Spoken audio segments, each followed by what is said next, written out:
Okay, we're covering the standard form of quadratic functions today.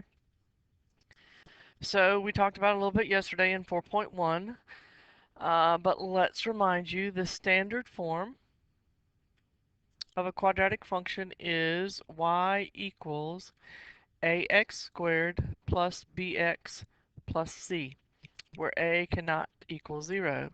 We talked about a can't be 0 because if we did, this term would go away and we wouldn't have a quadratic equation anymore. Also keep in mind that y equals or f of x equals is the same thing, both of them being our quadratic function. So we've also talked about how important it is to recognize the graphs. So a good example here, to circle the graphs of quadratic functions. Is this a quadratic function? Hopefully you said no. So we're not going to circle it, but we're going to remind you that this is our absolute value function, which has the general equation of y equals a times the absolute value of x minus h plus k, where this point on our graph is hk. We look at this graph. Is it a quadratic function? Hopefully you remember from yesterday that it is, so we'll circle that. This is not a quadratic function. It is our linear function, and we have the general equation of y equals mx plus b, where b is that y-intercept. And the last one, another parabola. So our parabola is that graph that is U-shaped and can go up or down. Yesterday we talked about it in vertex form. That was y equals a times x minus h quantity squared plus k. All right, and our vertex was, again, where we have h and k. All right, today we're going to talk about it in standard form, as we just mentioned.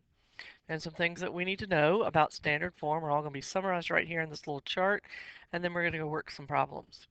So, again, f of x equals ax squared plus bx plus c. If a is greater than 0, we talked about this yesterday, our parabola opens up. If a is less than 0, then our parabola opens down. Okay, our axis of symmetry is a line that goes through the middle of our graph and cuts it in half, mirror images of itself around that line. It is x equals negative b over 2a. The x-coordinate of your vertex will also be that same negative b over 2a. The y-coordinate of the vertex is the y value when x equals negative b over 2a. So in case you can't tell, we want that in your head. X equals negative b over 2a. And how do we find the y? We go plug in negative b over 2a for x. That says plug it in for x, plug it into our function, and you'll get the corresponding y value. And our y value, our y-intercept, okay, very important part to graph, it is always, when it's in standard form, going to be that number that doesn't have a variable with it. So it is 0c. So those are the words. Let's go put those words with our pictures and the symbols with our pictures. So this first box is pointing to the dotted line. That is our axis of symmetry, which is an equation, x equals negative b over 2a. Got to give me an equation. Do not just give me a number. Okay. The next point right here is pointing to that place on the y-axis. So it is 0c. That's my y-intercept. Let me go put this outside here real quick. It's a little bit hard to read. So we'll say this is my axis of symmetry. And this, of course, is my vertex. And the x-coordinate of our vertex is negative b over 2a. And how do we find the y-coordinate? We take negative b over 2a and we plug it into our function. Okay? And as it says right here, we have a being greater than 0. So my parabola is going up. And my vertex is at a minimum. talked about this yesterday. Here, my a is less than 0. I'm going to highlight that in a second. My parabola is going down. In this case, my vertex is a maximum. So these are the things that you want to be able to remember without too much trouble when you look at a graph, and we'll go through and be talking about them. So again, that's our vertex. X-coordinate of my vertex is negative b over 2a, and then I plug in negative b over 2a, and I find the y-coordinate. Where it crosses the y-axis, 0c is my y-intercept.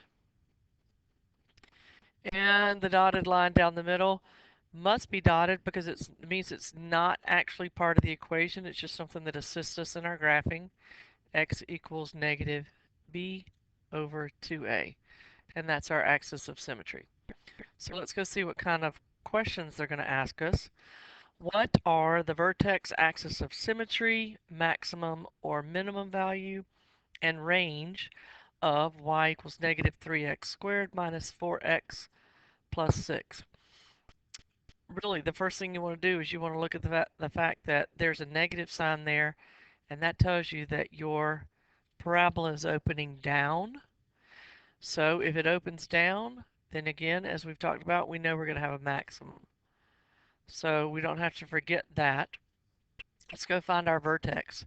Our vertex means I got to go find negative b over 2a for my x-coordinate. Okay? So negative b over 2a. You always want to put parentheses around those negative signs because they can trip you up very easily. So negative b over 2a. A is negative 3. Because remember, this is a, b, and c. So when I simplify that, I have 3 negatives. That simplifies, so I end up with negative 2/3. So I have negative 2/3. That's the x-coordinate of my vertex. I got to go plug it in to find out what my y-coordinate is. So you want to, I like to write it out without what goes inside, and then I make sure that I copy down the equation correctly. So that's my x squared, and my x is going to be negative 2/3 both times. So put that in your handy dandy calculator, and you will find out that the corresponding y value is 22 over 3. So to answer our questions, we have our vertex, x-coordinate, y-coordinate, negative 2/3, 22 over 3. My axis of symmetry, x equals whatever my x-coordinate is, negative 2/3. It is a maximum. We already answered that. And the range, okay? The range is always tied to the y value of your vertex. So then you decide if it's a maximum, I know it's going down. So this is the maximum value that I have. So every other y value is going to be less than or equal to that y coordinate of my vertex. So we have answered every question. Okay, let's go talk about some graphing. Graphing a function in this form. Okay, so what we're going to do, again, first thing we're going to do is find that vertex. Okay, whenever you have to graph a parabola, you got to find that vertex. We have y equals negative 2x squared plus 2x minus 5. Again, I would remind myself immediately that it goes down because of that negative sign. So my vertex x coordinate is negative b over 2a. So I have negative b is 2 over 2a is negative 2. And that simplifies to positive 1/2. And then I'm going to go plug it in. Y equals negative 2 times something squared plus 2 times something minus 5. I'm plugging in my 1/2. 1/2, 1/2. And when I simplify that, I found out that y equals negative 9/2. Now, you should pause and try to put that in your calculator and make sure that you know how to do that. So that makes my vertex 1/2, comma, 9/2. All right, we're going to go plot that point. 1/2, negative 9/2, which is, that's 4, that's 6, 5, so just a little bit past 4. Okay. We also, remember we talked about this yesterday, we have an axis of symmetry through this point. I kind of missed that. Let's see if I can put, oops, wrong thing. Still moving the wrong thing. Okay, I'm going to put it through my vertex point. There we go. All right, so when your vertex is a fraction, my suggestion, instead of doing the rate of change that we talked about before, okay, if you have a fraction here, then the next thing that you ought to plot after you plot your vertex and draw your axis of symmetry is you want to plot your y-intercept, which is always 0c. So what's my y-intercept here? It is 0, -5. So I'm going to plot 0, -5, which puts me right here. I count back over to my axis of symmetry, a half a unit. Go a half a unit on the other side because it's symmetric. And then we need to get one more point. One more point to finish our graph. And so I'm suggesting, so basically it's a t-chart, x and y. And whatever side you've got your vertex, we found the y-intercept. Keep going, but go to the next whole number, which is -1. So I'm going to put in -1. And when you plug -1 into our equation, pause, start back up, you should get an answer of, is that -1? Yeah, -9. Okay? If I put -1 in, let's go check, make sure. -2 times -1 squared is 1, plus 2, that's not how you write that. Oh, don't do that to me. 2 times -1 squared is 1, plus 2 times -1 minus 5. Actually, we'll go ahead and put it all in there like it's supposed to. That's +1 times -2 is -2 minus 2 minus 5. So we have -9, and I'm going to go plot the point -1, -9. Then I count back over 1 and a half, and 1, and then I have my points to connect. And that's all you have to do to graph. Okay? I'm going to go through the next two problems that we have, and then I'm going to do some more graphs in case you need to see some more examples. So, to convert from vertex form, standard form to vertex form. Remember, standard form is ax squared plus bx plus c. Vertex form is y equals a times x minus h squared plus k. So what's different is I have an h and a k now instead of my a, b, and c. They've given me in this problem a, b, and c. Now, is this a the same as that a? Absolutely. So we already know a, but we got to go find h and k, which means we've got to find our vertex. So how do we find our vertex? We got to find the x coordinate, which is x equals -b over 2a. B is 4. 2a is -1. So I have two negatives giving me a positive. 4 over 2 is 2. So the x-coordinate of my vertex is 2. And then I'm going to go plug it into the y. Minus 5. And I'm plugging in 2. And when I simplify that, I find out that y equals -1. So keep in mind, this is my h and this is my k. So I now have a, h, and k, and I can go write the equation of my in vertex form. So I'm going to say y equals a, which was negative 1, x minus h, which is 2, squared minus 1, which is my k value.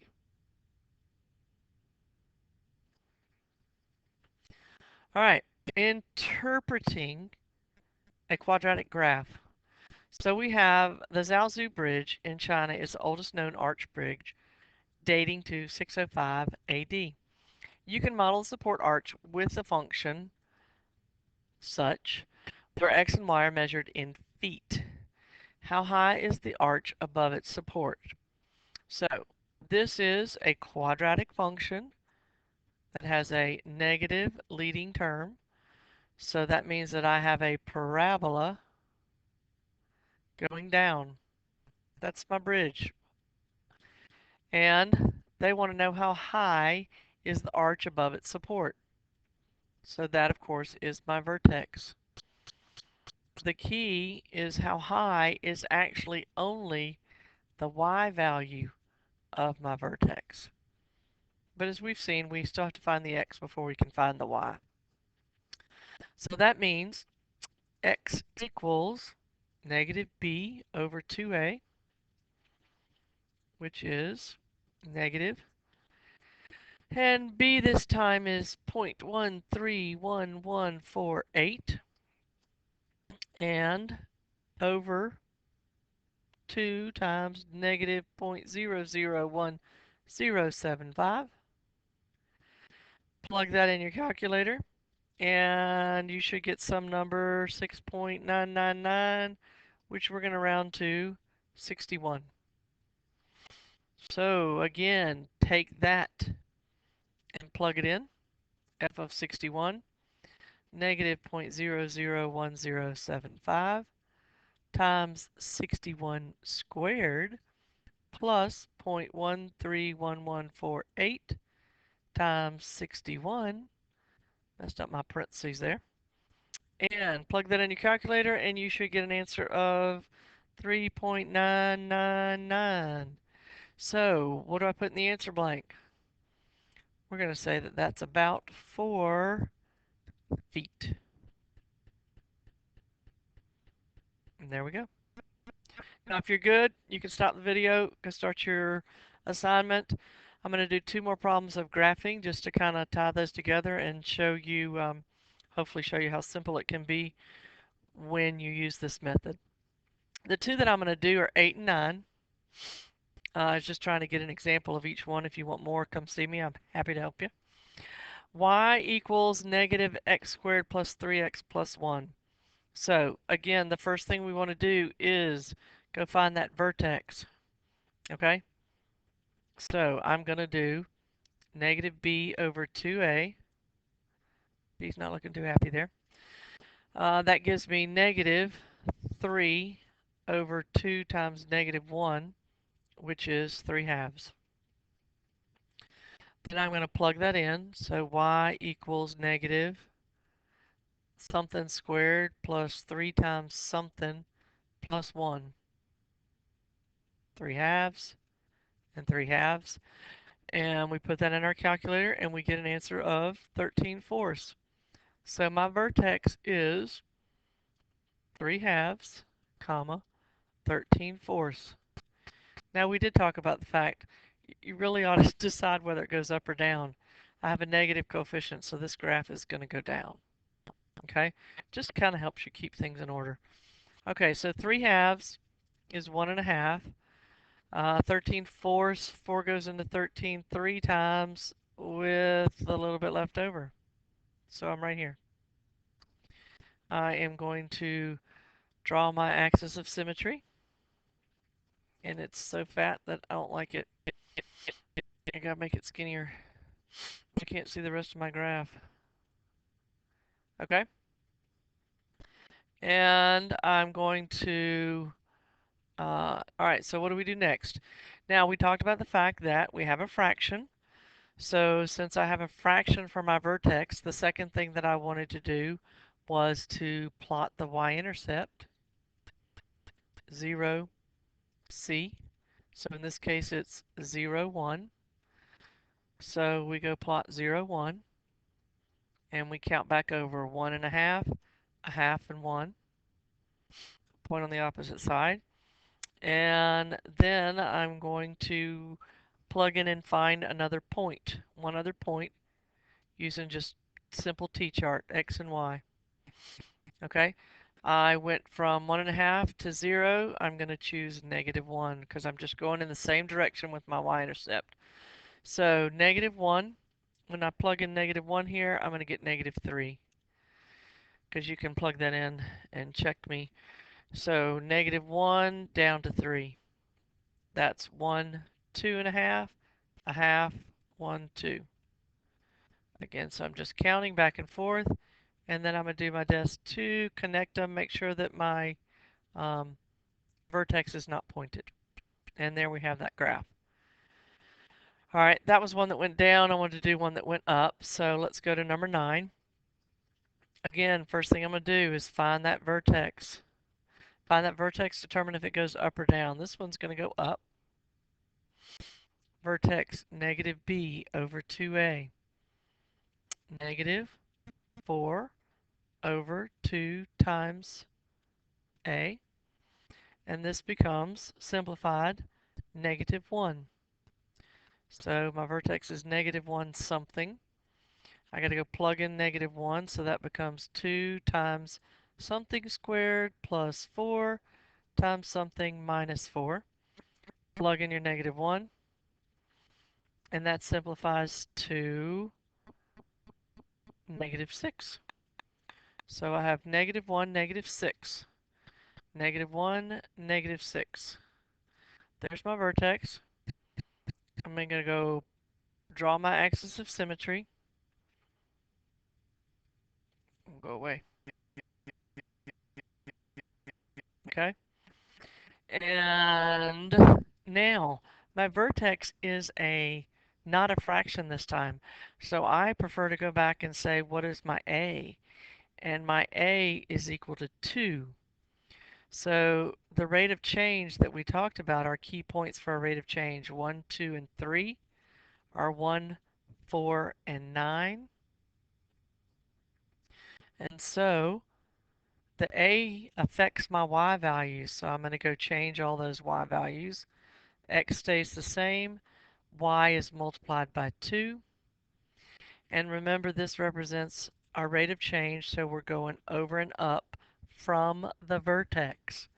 So if I go over 1, I go up 2. Count, get the 1 on the other side. If I go over 2, I'm going to go up 8. Count to the other side. If I go over 3, I go up 18. I'm off the graph. It doesn't matter. This thing, though, check this. This is my y-intercept, which is at 1, 2, 3, 4. So it's at -4. And that matches what our equation said. So we know that we're on the right track. And so we connect them. And try not to miss your dots. I'm going to draw that one more time, but you can stop the video if you're happy and go work on your assignment. You can see me if you have any more questions or want to see more examples.